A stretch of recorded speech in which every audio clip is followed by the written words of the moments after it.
With Nerdette's NewsStand, and I want to talk kind of about everything we've learned in the last 24 hours when it comes to what is going on with DC Comics, right? Specifically DC Comics. Obviously, we know at this point that DC Universe is done for. It is gone. There will be no more DC Universe or DC Collectibles. Both have gone by the wayside. Unfortunately so, but it does look like a lot of that has to do, at least for DC Universe, when it comes to failure to launch, right? And some of it will be combined with HBO Max. That was one of my main questions. If HBO Max is the mainstreaming when it comes to WB, what are they doing about the comics? Well, there is a possibility of that getting mixed in there. We're just kind of going to have to wait and see. So, again, I want to reiterate when I say this is coming from stuff I have found, new updates, rumors, and what I am personally hearing through the grapevine. So let's start with names I mentioned, right? I mentioned these reviews that came through that they were having a possibility of it. And a lot of the names were obvious that they were going to stay and be probably, front and center, like Scott Snyder, even though he is supposedly taking a bit of a backseat, but, he's still going to have his exclusive contract with DC. Now, let's talk about some names, that I'm hearing that are not going to make it. And one includes Dan Abnett, which I was actually very surprised about. He is kind of professional, an amazing writer, and has done a lot for DC, so I'm not sure why he didn't make it. As far as I know, he could still be there, but right now, I'm hearing he's not. Another one I am hearing that is probably not going to make it is Tom King, which may come as a surprise to some. It may be like a duh, right? A lot of it has to do with his social media presence, how he is to customers, how he interacts with customers, how he treats people. But it also has to do with the damage that he did to the Batman name, right? And most people would agree that, after the wedding, it really, really went downhill. Now, another one I am hearing, surprisingly enough, that is not making it is Brian Michael Bendis. Now, this is him due to killing Superman. Let's just be real. Let's look at the facts. Superman in Action Comics has gone way downhill, and it is completely 100% due to him. Not only that, but his imprint was, very, very minor in as far as sales go. So, I did mention Lobdell yesterday, Scott Lobdell. That is another one I heard again today that is completely gone after Red Hood 50. So, it is always sad to see when people lose their livelihoods, right?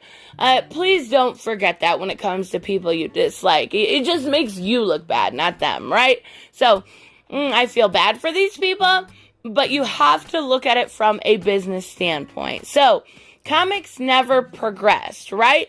They never went into that digital sphere that so many other, different companies had to go into. And they almost refused to at that point. It was mandatory to have those changes, and when they didn't do so, the bloodbath came for, the supposed bloodbath came for DC Comics. Now, also not comics related, expect soon to be unable to purchase physical copies of WB movies. We're talking movies still here over at HBO Max. It looks like they're maybe doing away with physical copies because of the failure to launch at HBO Max, and things are quickly changing, very quickly changing. So, if you can't buy it physically, if you can't buy that physical form of Justice League or Suicide Squad, you have to buy that streaming service. It is a way for them to really push you in that direction. So, Enter Jason Killar, and he gives no fucks. He completely did most of this by himself.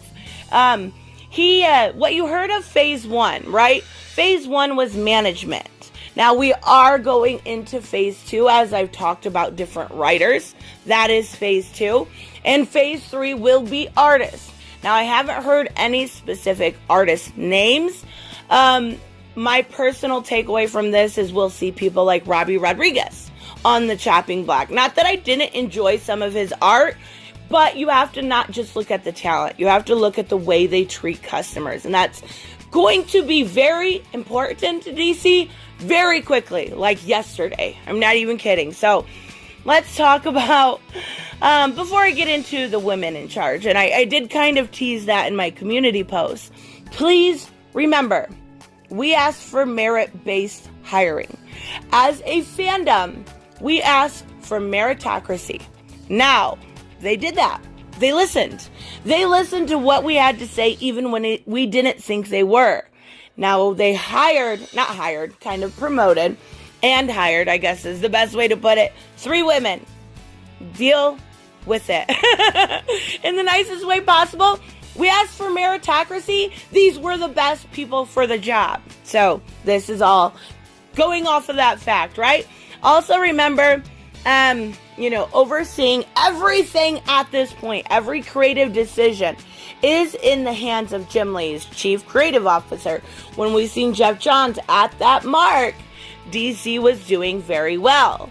When we seen Dan Didio, it's a little different, right? So Jim Lee is in charge at the top, saying, I don't want you to change this character. I don't want you to do that. He has final say. Now, he never wanted to be this publisher, right? He was pushed into this publisher position, and he never wanted it. So this actually, chief creative officer is absolutely perfect for Jim Lee. And I have, 100%, actual belief that he can do this job really well. So Jim is mad a little bit at the firing of his assistant, I'm hearing, Eddie Choi.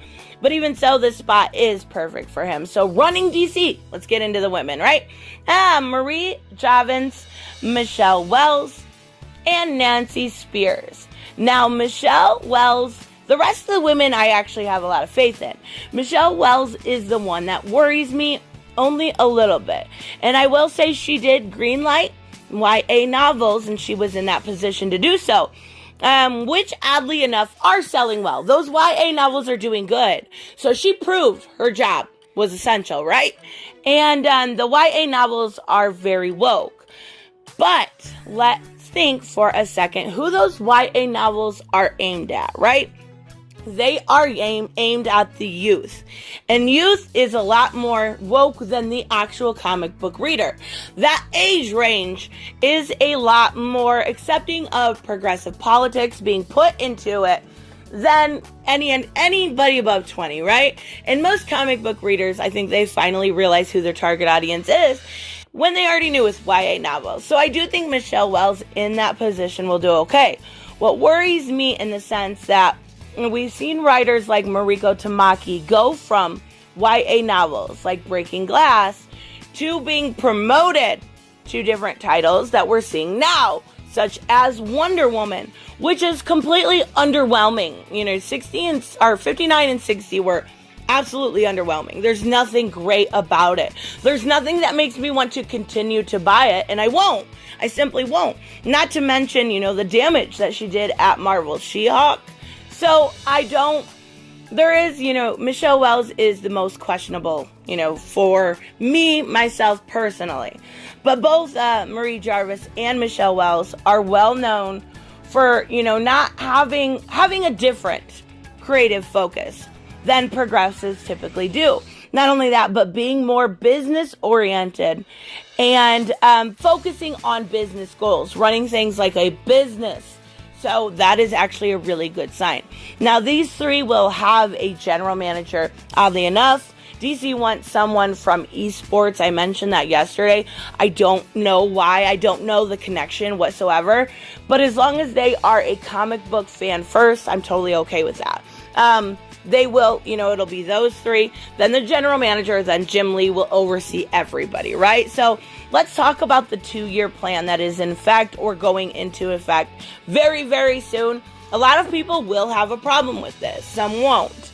So it's just going to depend on how you consume your comic books, right? Weekly comics they will eventually all go to a digital medium. They will all be released digitally, only on a weekly basis. So what I'm saying is the graphic novels will come at the end of the arc, but the floppies will be gone. There will be no more DC floppies.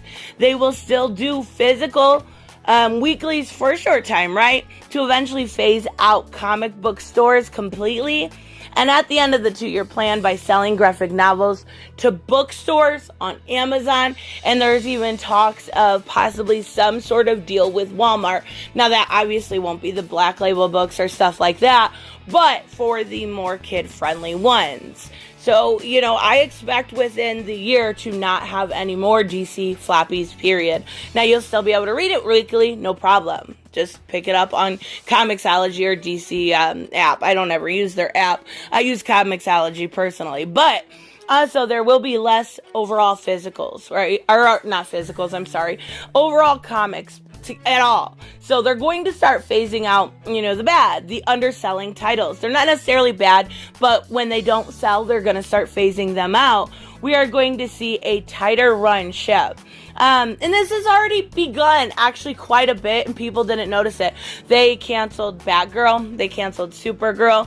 There is, I guess Red Hood is still safe at this point, but we are seeing them slowly canceled. Not only that, but we are seeing with the digitals, digital only, doing that exact same thing. So like Deceased, right? The new Tom Taylor tie-ins at World's End are going digital only until they're done, and then you can get a physical copy of it. So we're already seeing the implementation of this plan, but they're rolling it out slowly so people learn to accept the change, right? So all of this goes back to Diamond. And once DC, when the pandemic hit, of course, DC saw what it was like to be without Diamond.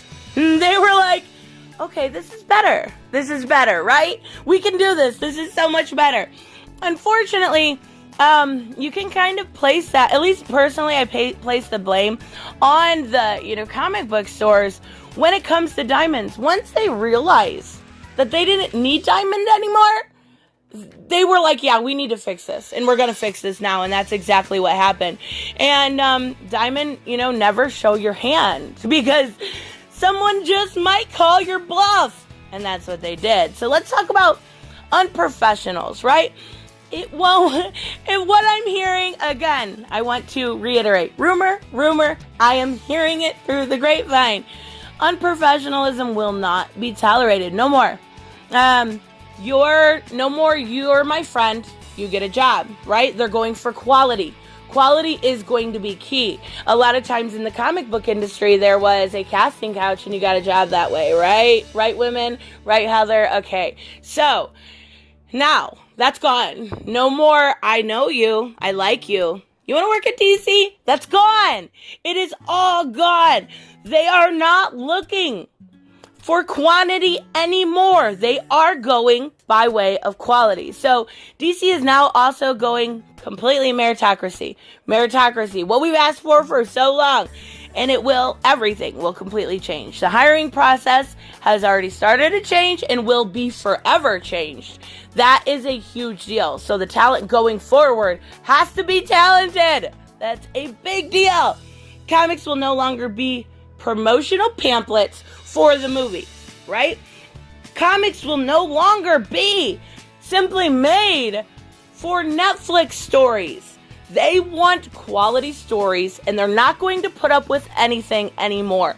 They want them to be able to really stand and speak alone for themselves. And I think it's actually, I love it. I love everything about it.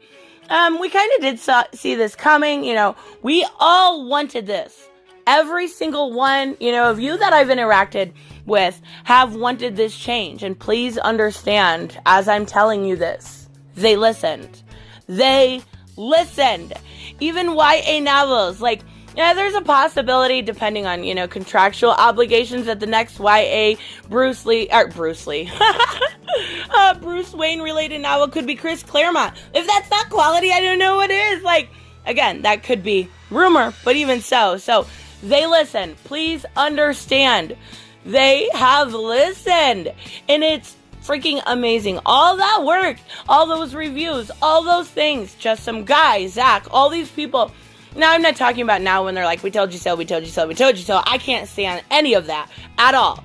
But showing you what you did wrong, showing you how we were treated, finally worked. And it is beyond amazing. The industry is coming back very differently, but much improved. And I am not...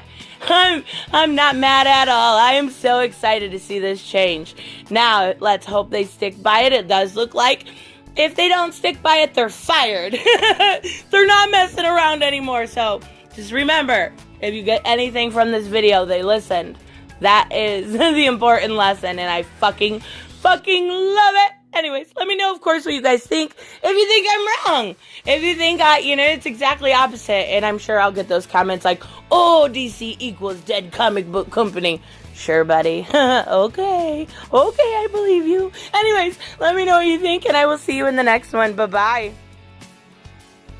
Hey, guys, I want to give a huge shout out to my Patreon and subscribe stars.